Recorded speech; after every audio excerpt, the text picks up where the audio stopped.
수박을 먹으면 두통이 생기는 분이 있습니다. 아니, 수박을 먹는데 두통이 왜 생깁니까? 하고 이상하게 생각하실 수도 있는데 그런 분들이 있습니다.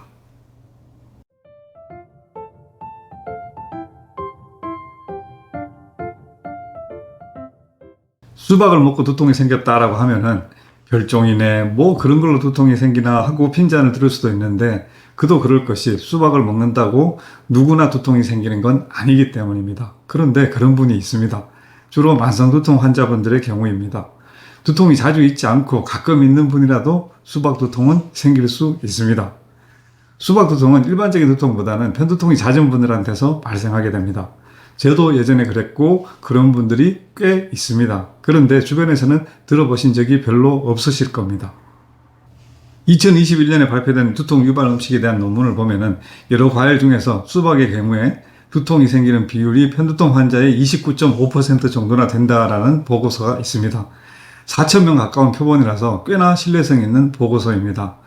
30% 가까우니까 대략 편두통 환자 3분 중에 1분 정도가 수박을 먹고 두통이 생기는 셈입니다. 적지 않은 숫자죠. 그런데 막상 두통 환자를 진료하시는 의사 선생님들이나 환자분들이 느끼는 비율은 그렇게 많지 않습니다. 10분 중에 1분도 채 안 될 겁니다. 왜 그럴까요?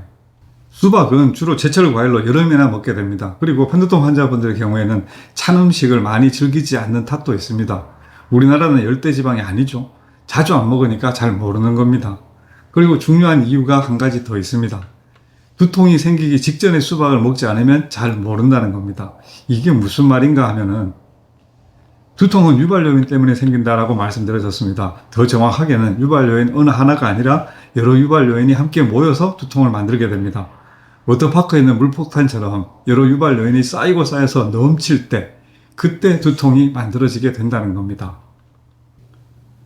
일반적으로 두통 환자분들이 이번 두통은 무엇 때문이야 라고 기억하는 것은 거의가 두통 직전의 마지막 유발요인이죠. 촉발요인이라고 부릅니다. 그러니까 여러 유발요인들이 가득 쌓여 있는 상황에서 뭐라도 하나만 탁 보태지면은 두통이 바로 생길 수 있는 찰나에 마침 공교롭게 수박을 먹고 두통이 짱 하고 생기면은 그때 알게 되는 거죠. 아, 수박 때문에 두통이 생겼구나 라고 말입니다. 그 이외의 경우에는 사실 잘 모르게 되는 겁니다. 이제 이해되실 겁니다.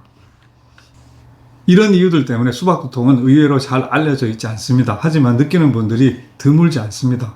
그래서 주변에서 누가 수박을 먹고 두통이 생겼다라고 하더라도 그럴 수 있어 라고 이해해 주시면 감사하겠습니다. 수박 두통의 유발률이 편두통 환자의 30%면 꽤 높은 비율인데 내가 거기에 속하는지는 알기 쉽지 않습니다. 그럼 편두통 환자는 수박을 무조건 피해야 하는 거냐? 그건 아닙니다. 두통은 유발요인 어느 하나 때문에만 생기지는 않습니다. 아까도 간단히 설명드린 것처럼 쌓여야 생깁니다. 그러니까 수박을 겁내지 않으셔도 됩니다. 단 여러 유발요인이 쌓였을 때, 그러니까 간단히 말씀드리자면은 컨디션이 좋지 않을 때만 피하시면 될 겁니다. 하지만 수박을 드실 때마다 두통이 자주 생기는 분은 피하시는 것이 좋습니다. 그런 분들은 치료가 필요합니다. 치료할 수 있습니다. 수박 두통은 수박에 많은 시트룰린 성분이 대사되면서 전환되는 아르기닌 그리고 산화질소 때문에 혈관에 확장되면서 두통이 생긴다라고 해석되고 있는데, 몸 전체적으로 보면은 맥주 두통과도 비슷한 구석이 있습니다. 지난 맥주 영상을 참조해 주십시오. 그래서 몸의 수분 대사를 좋게 하는 치료를 하면 충분히 나아질 수 있으니까 너무 걱정하지 마시고 치료하시면 됩니다. 수박뿐만 아니라 두통을 유발하는 음식들은 꽤나 많습니다. 하지만 그 음식들이 누구한테나 두통을 만들지는 않습니다. 그 음식에 어떤 문제가 있는 건 아니니까요. 그 음식을 처리하는 몸의 문제입니다. 지극히 개인적인 문제죠. 체질적인 문제, 알레르기, 효소 부족, 또는 어떤 기관의 소화장애나 그날그날의 컨디션 등등 여러 변수가 작용하기 때문에 무조건 뭐는 안 돼 라고 말하기는 어려운 겁니다. 그래서 MSG가 두통을 만든다, 그래서 조미료를 먹으면 안 된다, 두통 환자는 중화요리를 먹으면 안 돼, 이런 식으로 일반화할 수 없다는 겁니다. 어떤 유발 요인의 두통에 대한 민감도는 사람에 따라 그리고 상황에 따라서 그때그때 다르기 때문입니다. 자, 정리하겠습니다. 수박 두통은 평소에 두통이 없으신 분은 아무 걱정하지 않으셔도 됩니다. 만약에 편두통이 간혹 또는 자주 있는 분이라면 잠깐 자신을 돌아봐서 컨디션이 영 좋지 않다라고 느껴질 때만 수박을 피하시면 될 겁니다. 컨디션이 좋을 때는 달고 시원한 수박 맛있게 드십시오. 끝까지 경청해 주셔서 대단히 감사합니다.